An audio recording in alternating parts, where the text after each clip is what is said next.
En las legislativas de 2026, el pacto histórico logró en Atlántico un resultado que hasta hace poco parecía improbable. Duplicó su caudal electoral frente a hace 4 años y superó a los Char en la votación al Senado en su propio departamento. La lista del pacto tuvo más de 285.000 votos, casi 50.000 más que el Partido Liberal y 52.000 más que Cambio Radical, el partido de los Char que terminó en el tercer lugar. A la Cámara, además, el pacto sumó más de 269.000 sufragios, se convirtió en la segunda fuerza más votada y obtuvo 2 curules con Jaime Santamaría y Andrea Vargas. ¿Qué explica ese avance en uno de los territorios históricamente dominados por el charismo? Después de hablar con 4 fuentes políticas, 2 de ellas de las entrañas del propio pacto histórico, en la Contratopedia Caribe encontramos que hay 5 factores que ayudan a entender ese golpe electoral en este departamento. 1. Petro sigue moviendo a buena parte del electorado. El primer factor fue el voto de opinión por afinidad con el presidente Gustavo Petro. Y no solo ocurrió en Atlántico, el crecimiento del pacto fue nacional. La coalición de gobierno pasó de más de 2.300.000 votos al Senado en 2022 a un poco más de 4.400.000 votos según el preconteo de 2026. Y con ese resultado se convirtió en la principal fuerza de esa corporación y le sacó más de 1,5 millones de votos al Centro Democrático, que quedó en segundo lugar. En Atlántico, ese arrastre se sintió sobre todo en Barranquilla y Soledad, las 2 plazas donde el pacto obtuvo el 78% de su votación. Y no son plazas cualquiera.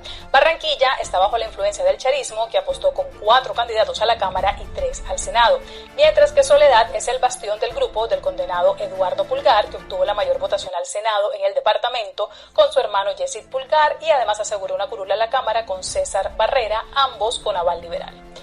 Hasta 2 semanas antes de las elecciones, Petro registraba 49% de popularidad en la encuesta de Inbamer, 11 puntos más que en noviembre. Medidas de alto impacto popular como el incremento del salario mínimo pueden ayudar a explicar parte de ese repunte.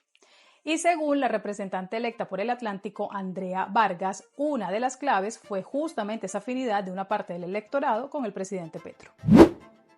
2 sindicatos y universidades también pusieron votos y justamente esa movilización sindical y universitaria masiva es el segundo factor.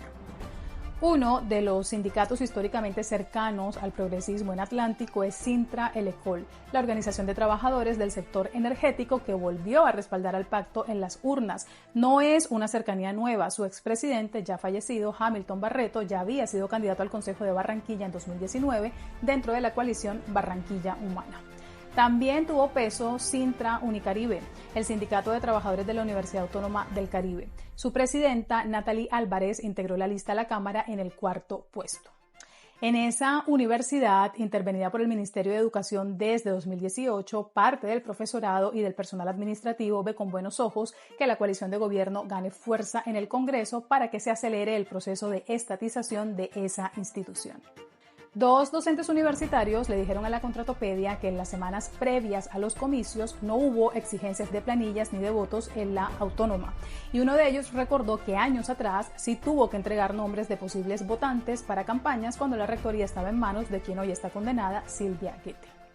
A ese apoyo se sumó Sintra Unicol, el sindicato de trabajadores universitarios de la Universidad del Atlántico. En elecciones anteriores, esa estructura había votado por candidatos charistas cuando la universidad estaba bajo la influencia de ese grupo a través del rector Danilo Hernández.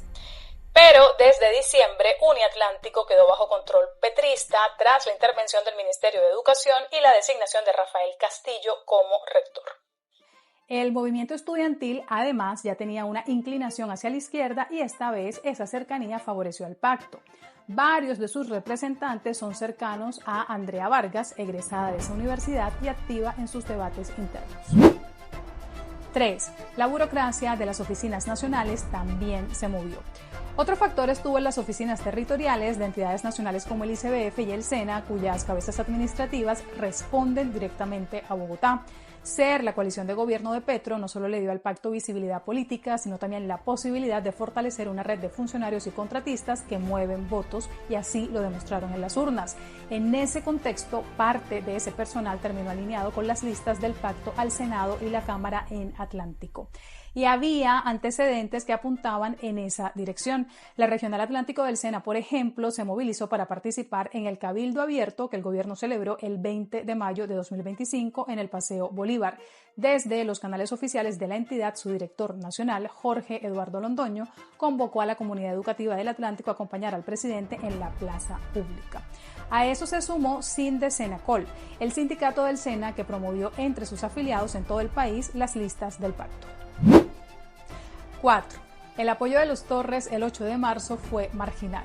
La estructura política de los Torres Villalba sí aportó, pero mucho menos de lo que podría pensarse.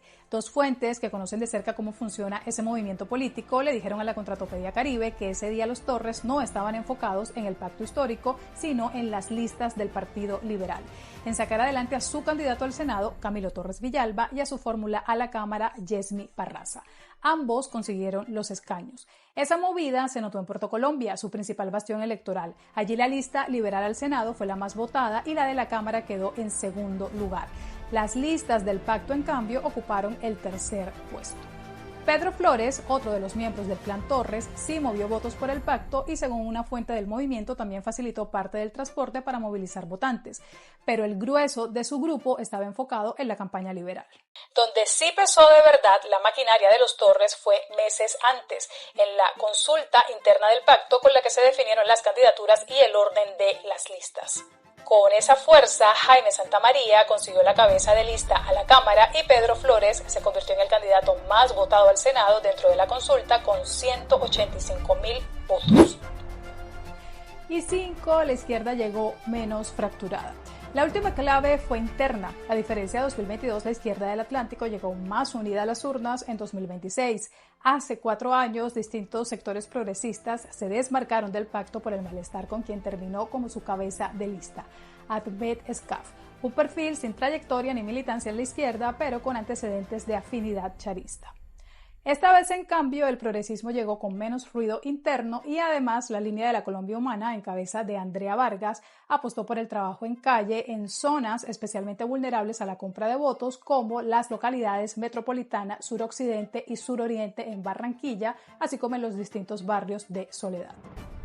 La consigna "Cógele la plata pero vota por el pacto" buscó disputarles apoyos a las maquinarias del Atlántico.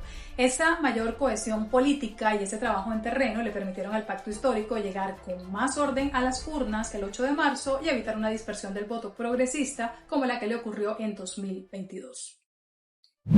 En un territorio dominado durante años por el charismo, esa combinación de voto de opinión, organización sindical y estudiantil, movilización de la burocracia, apoyo parcial de una maquinaria y menor fractura interna le permitió al pacto dar un golpe electoral que los grandes electores del Atlántico, como los Char, José Name Cardoso y Efraín Cepeda, no vieron venir.